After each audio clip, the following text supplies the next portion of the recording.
Guys, my name is Princess Oliver. Welcome to my YouTube channel. Yay! I'm gonna just go through my journey with you on how I relocated from Lagos, Nigeria to Sydney, Australia. Yay! I know you guys have quite a lot of questions to ask on how did you do it, how did you come up with the funds, what was needed, how to go about it. Those are the things I will be spilling on this YouTube channel. So guys, subscribe, stay tuned, and always get ready to watch, because I will be dropping 2 videos every week, which is going to be Wednesdays and Saturdays. I will be dropping videos on those days. Please guys, so please support me on my YouTube channel and subscribe, like, and share. So first of all, let's dive straight into it on how I relocated to Australia. Now in relocating to Australia, it's pretty easy and straightforward.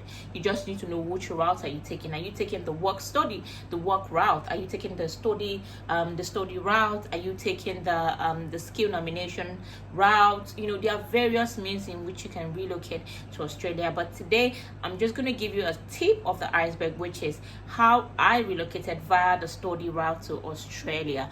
So first and foremost, let's get into it. How did I decide that I wanted to go to Australia? Now, having looked at various schools around the world, and I said to myself, which country do I love the most? Which country would I love to be in? You know, I looked at the UK, I looked at the US, I looked at Canada, I looked at Europe. A lot of countries crossed my mind in Europe. You know, I looked at Switzerland, which was a good option, and I looked at France, I looked at Italy, which I loved so much, and I would have loved to go, but the one that caught my attention the most was Australia. And why did I pick Australia? Now, first, it's very far from my country, which I absolutely am aware of, and I kind of like it. I know. Now, when I decided I wanted to go to Australia, I asked myself, what are the things that I needed to do, you know, to get to Australia? I knew that I wanted to first of all get my master's degree done. So in order for me to do that, I needed to go through the study route, you know, to get my master's degree and, you know, get into Australia. So that's how I decided I wanted to come to Australia. So immediately I picked out the country I wanted to go to. The next thing I did was narrow it down to what state in Australia do I want to be in, and I looked at the various states that were popping. Now, if you're outside Australia, there are 2 major states that come to your mind when you think of Australia. One, you talk about Sydney. Everybody knows Sydney. Everybody knows the Harbour Bridge. So the first thing you think of when you think of Australia, you think of Sydney, and the next thing will be you think of Melbourne. Now, if you're outside Australia, those are the things that come to your mind. I say, oh, I want to go there, I want to go to Melbourne, I want to go to Sydney. Yeah, those are the 2 places. So first of all, I narrowed down my search to which state in Australia do I want to go to. Now, aside Sydney and Melbourne, guys, there are several states here in Australia. So when I identified the state I wanted to go to, I wanted to go to Sydney so bad, because I loved Sydney. I wanted to go to Sydney, so I narrowed down my search to Sydney. Now, when I got to them, I looked at the schools, the various universities that offer the courses that I wanted, that were peculiar to me. Which part of the year do I want to go? Do I want to go for the autumn section, for the spring session, or you know, you just pick whichever section that you want to go for. I looked at various schools, you know, in Sydney, and I went to the school website, made inquiries, checked the course, the resumption period, the sections that they're going to be offering those courses. So some of them were offered in autumn section, some of them in spring section. So I asked myself, which section do I want to go for? So I looked at the spring, because I wanted to go for the spring one, because at the time where I applied, when I started this whole journey of wanting to go to Australia, it was pretty later in the year, right? So we're looking at November-ish. So I looked at it, I'm like, okay, the next period, the next spring session would be June, July particularly. So when I went to the school website, I looked at the course that I wanted, that was peculiar to me, that I wanted to have my master's done in, and that course, I looked at the schools that offer those courses. So those schools that offer those courses, I went to their website, I checked on the various ways in which I can communicate with them, such as their emails and phone number. Now, if you know that you live in Nigeria, you know how hard it is, how expensive it is to call international numbers. So because I knew how expensive it is to call international numbers, I went straight to their student portal to see the various means of communication you can have with them. So when I went to that international site, I saw the various agents that were in Africa, that were allocated to Africa, that you could communicate to, for them to further assist you in helping you reach out to the school in various means. So now I picked an agent that was close to me. Used to live in Lagos, so I picked an agent that was in Lagos. That was the first thing. So the first thing first, remember guys, you identify the state in Australia. Now you pick the school, and the next thing is you go through the international portal to see which of the agents that are located to your state or city or country.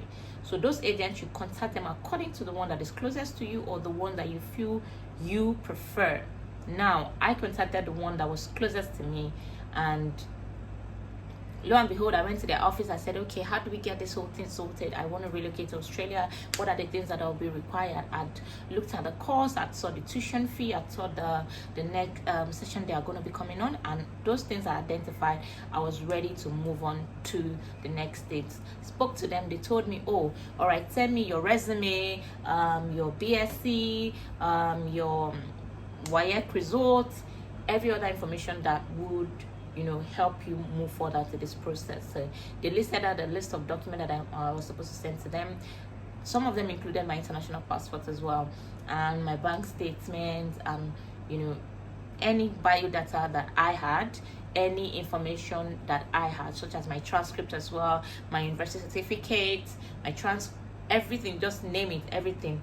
Those were the things that I sent to them. So I sent to them, they evaluated it, and they said, okay, you seem like a good candidate for this course, haven't been that you've studied this in your bachelor, so it's pretty kind of makes sense that you want to go further and study it for your masters. And I said, okay, that's great. So they listed their top 3 schools. Those 3 schools, one caught my attention the most, and I told them, this particular one, I would want to go with this school. And they said, okay, that's all right. Then they emailed the school and sent my documents to the school. First, the school did not reply me till like 3 months, guys. 3 months my admission was still in process. I was like I was so much in pain. I was in pain. So at that time where I was busy doing all of that, they told me, while you're waiting for this particular school in Sydney to send you an admission, why not consider other states in Australia, such as Melbourne? I said, okay, that's not a bad choice as well. So I told them, you know what, let's try another school in Melbourne while we're waiting for this particular school that I love, my first choice, to reply me. Let's see what second choice has to do. So they went ahead to apply for a master's degree program for me in a school in Melbourne. Now, lo and behold, the school in Melbourne replied me after a month and sent me that, oh, I wasn't eligible for their master's program, for that particular master's program, as they do not take HND. I had higher national diploma. So they said, oh, for me to, get their master's program, I need to have a BSc. They do not accept HND, or else I would have to start with a BSc. I'm like, I already did HND. I don't want to do BSc. So I kind of just, I was sad. I was, heartbroken a little bit, because I'm like, what's going on? These ones are not replying me. The one that replied me is telling me I can't do master's program. I have to go for their BSc program for me to be able to qualify for their master's program. So all I did was relax and just kept waiting for the school. Lo and behold, after 4 months, the school replied me. I'd applied for this admission in January with my first choice of school.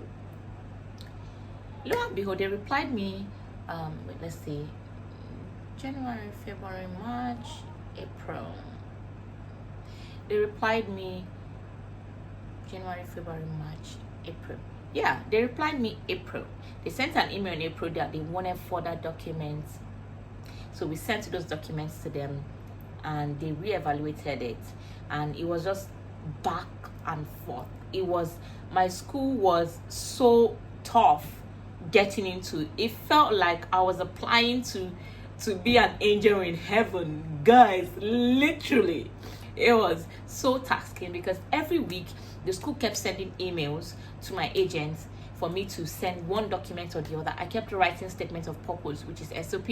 every now that I send a document back to them, they would tell me to give them a further document. I kept doing that. It was just back and forth the whole of April. Till ending of April, they gave me admission. Lo and behold, they gave me admission ending of April. So I'm like, yay!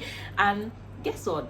It was, the admission had a condition on it that they were going to further interview me, give me a call, interview me via Zoom or whichever platform that was available, and phone call as well, that I should possibly just, you know, keep my eyes on my phone or email for whatever interview links that might be sent to me. So I kept waiting. So lo and behold, my tuition fee, they sent everything on my admission letter. They had my tuition fee already clearly stated there, and how many years my course was, blah, all of those details were listed on my admission. I took that, and the next thing that I did, I proceeded to make my payment, because I know, girl, I had faith that I was going to get in, despite the interview that I knew that was coming, though I had not even known what they were going to ask me. But I was pretty prepared that, you know, whatever it is, I was ready to get into it.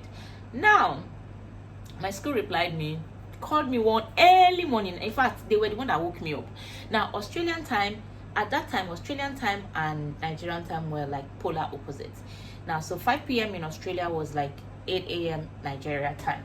So that particular day, it was a Thursday, my phone just rang at 8 o'clock on the dot. I was still sleeping. I was in bed. I was sleeping and my phone rang. They're like, oh, this is so from so school in Sydney. I'm like, oh my God. Immediately I woke up. I cleared it. I'm like, clear your face. I cleared my eyes and I picked the call. They asked me. The interview went on for, it was a telephone interview. The interview went on for like about 5 minutes. They kept asking me questions, why I wanted to study in that particular school, why I wanted to study in the course, what are my majors, what are my minors, what are my elects.